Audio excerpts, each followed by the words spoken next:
This is Optimal Living Daily, episode 2180, My Wish for You, by Eric Teplitz of ericteplitz.com.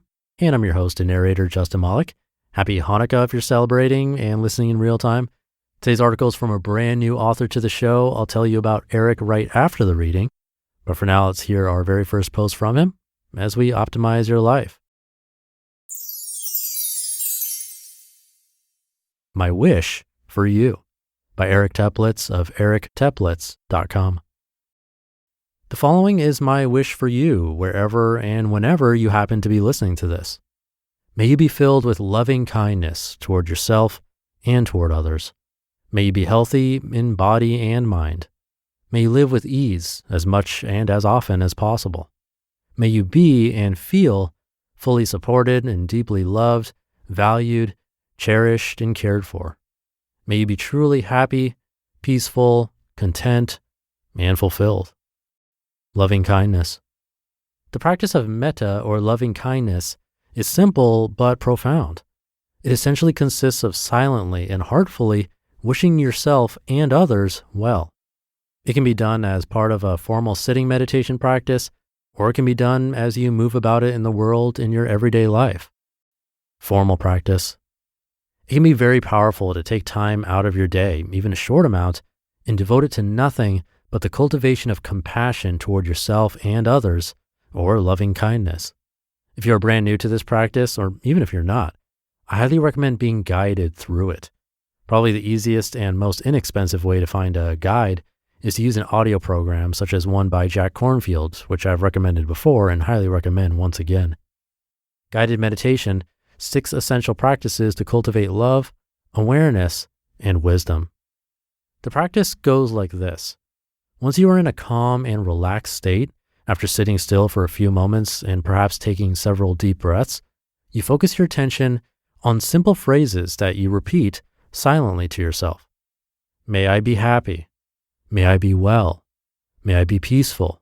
May I be free from suffering. Use whatever words resonate best with you. Feel free to experiment and change them up from time to time as you find useful or helpful. You can use some or all of the ones I wrote for you if you like, or modify them in any way that suits you.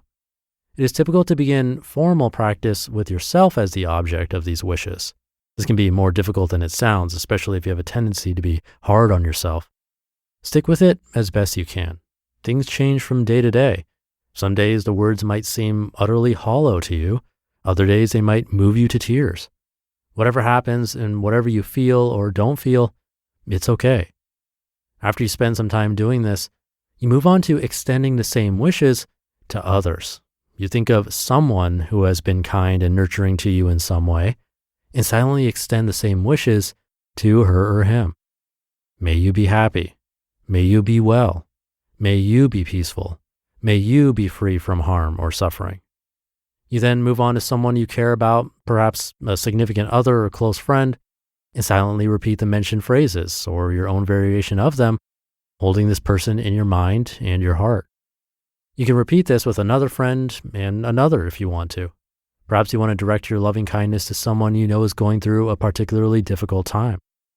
Then try extending the same wishes to someone you know, but not very well, perhaps only as an acquaintance, or perhaps someone you've only ever seen but never actually spoken to.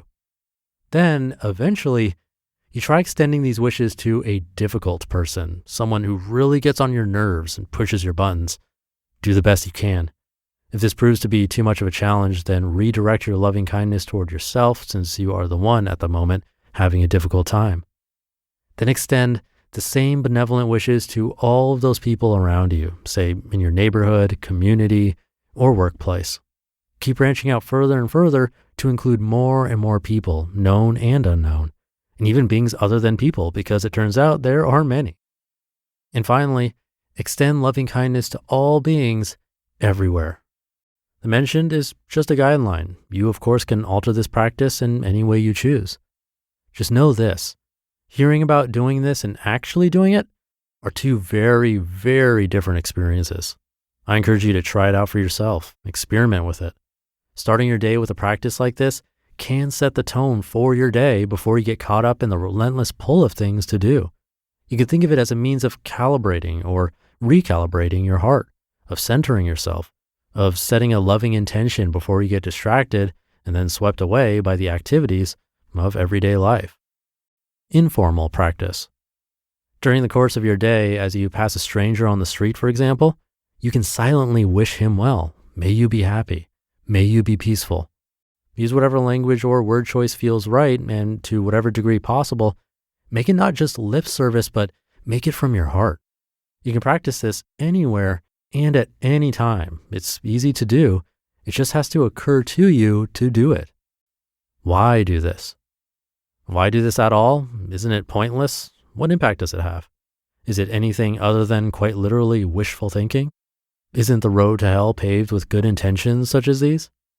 It isn't possible for me to say with any degree of certainty whether or not silent wishes, whomever or wherever they are directed and however well-meaning, have any direct effect on the objects of these wishes. However, I will say this. In a world in which we are bombarded with stories of violence, turmoil, and suffering, can it really do any harm to wish others well, even privately? Imagine if everyone silently and sincerely wished each other well throughout the day as they passed one another in the halls, on the streets, or even in traffic. I'd like to live in a world like that. Even if wishing others well has no direct effect whatsoever on them, it certainly is bound to have an effect on us. At the very least, it awakens us in that moment to the reality that all beings everywhere have this in common. We all want to be happy, and we all want to be free from suffering. As we go through our days, it's all too easy to lose sight of this as we get caught up in our own goals, needs, and desires. Perhaps practicing loving kindness makes us treat others a bit more gently as a result. Perhaps it can be the difference that gets us to extend ourselves to someone else in a way we otherwise wouldn't have, out of the slightest bit of added concern for that person's well-being, in recognition of the fact that she seeks exactly the same basic things that we do.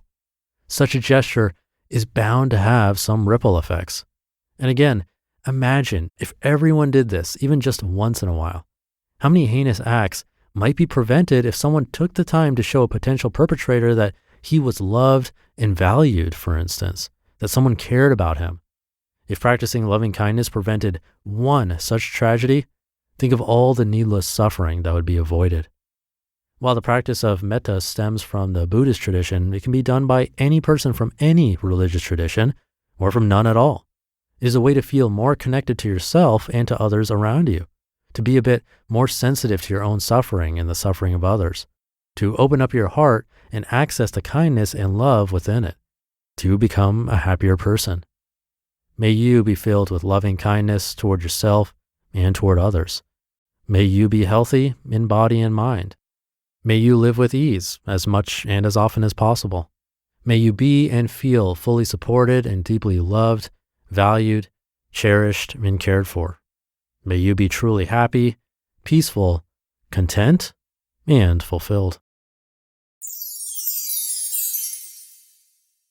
You just listened to the post titled, My Wish for You by Eric Teplitz of ericteplitz.com. Thank you to Eric.